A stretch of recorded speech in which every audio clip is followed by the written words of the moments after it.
Hi, and welcome back to this refurb in Swansea. This is the third week now that we've been here, so I'm going to take you inside. As I did before, I'm going to turn the camera around. So what we've done is, let me turn this around and you can see.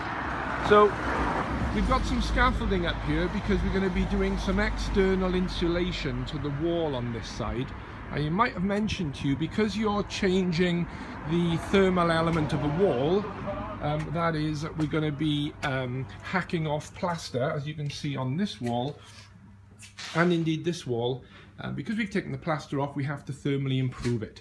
So we're still in this situation whereby the ceilings have been removed and we've got the ceilings being propped up with props, but lo and behold, our steel beam has arrived. Which is going to be situated in that position there and is going to slot into that hole there. Now this beam is 5.3 meters long and the gap between the two is 5 meters long, so we have a bearing of 150 millimeters both sides. So this beam is 250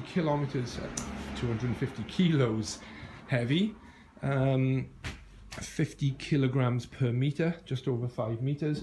So it's going to take 4 or 5 of the guys to pick that up and slot that into position.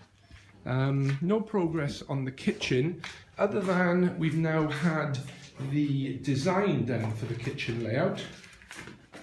And I can just show you that. So here we've got the window in this location here. So that's that window there. We've got another window here, which is that window there. So as we're looking at it now, with the window to the right and left, we're going to have a sink on the right hand side, and where you can see there, we've written on the wall oven and hob. That's the oven and hob there. Now I'd ideally like to position the oven and hob in the central position where the window is, but clearly I don't want to block up the window just for that. So the door here is right behind me. We'll have a washing machine in this corner. As you can see, there's a window, washing machine there, and that soil pipe in the corner. That'll all get boxed in. So that's all ready to go. When we first fixed the electric, what we call first fixing, is the cables are all in position, ready for our new kitchen units. The oven and hob there, and we've got light switches with our cabling. And you can see now all the cabling. Now what we're going to be doing is this white cabling, of which there is 3 here, 4, 5 and 6. We're going to be putting downlighters in this kitchen just to give that extra little bit of something. Just helps the end product look really nice for us. These are our plasterboards ready to go up, and I'll take you upstairs quickly just to show you the progress that we've got in week 3. So as you recall, this was the bathroom. Now we've insulated and plasterboarded this ceiling ready. There's our light in the center. There's the props that they use to help them put the ceilings up. This now is ready. We're going to be lining these walls to make these nice. So looking from the bathroom down into the hallway, if you look at video 1, this was all clear. And we started in video 2 to put through the stud petitioning. We've now insulated the petitioning for sound. This ceiling is now boarded.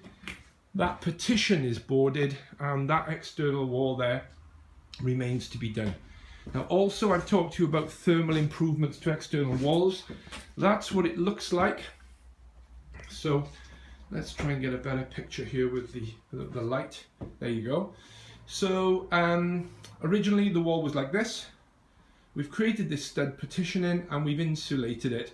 So we're improving the thermal efficiencies of these walls because they're solid stone and really they don't have any thermal insulation value at all. This is the external wall, and the reason why we're not going to do that construction in here is because this sort of landing area is quite limited of space. We've got the stairwell here with the stairs coming up, so it's easier for us to do it on the outside. So we'll be thermally insulating on the outside. You'll recall this room to our left was bedroom 2, and that wall has already been insulated, plasterboarded. We've marked on here that we're going to be putting a radiator on the wall. We've marked that. We've got our light fitting in place, and you can see now that this room is a decent 3 meters by 3 meters. So the bed's going to go center. We're going to have some lighting either side of it. So So we've got a nice double bedroom here. Oh, there we are. You can see here that I've instructed the guys to bring the cabling up. There'll be a power point there, and there'll be a power point there, and I will always have one in this corner as well. So I'll always put 3 double power points. And then the bathroom, if you recall. So this is what the bathroom's looking like now. Again, sorry about the light. Try and get the light off the window so you can see. So we'll be having the bath here on the left-hand side. We'll be putting the toilet and the basin on the right-hand side here, changing the glass. So you can see the construction. Now also, because we're going to be putting a radiator on this wall here, a chrome radiator, we've added some extra fittings into the stud work to take the fixing of that radiator. So we know that we're going to have the radiator there, so we need something to fix it onto, and clearly once this is boarded we won't know where all these studs are necessarily.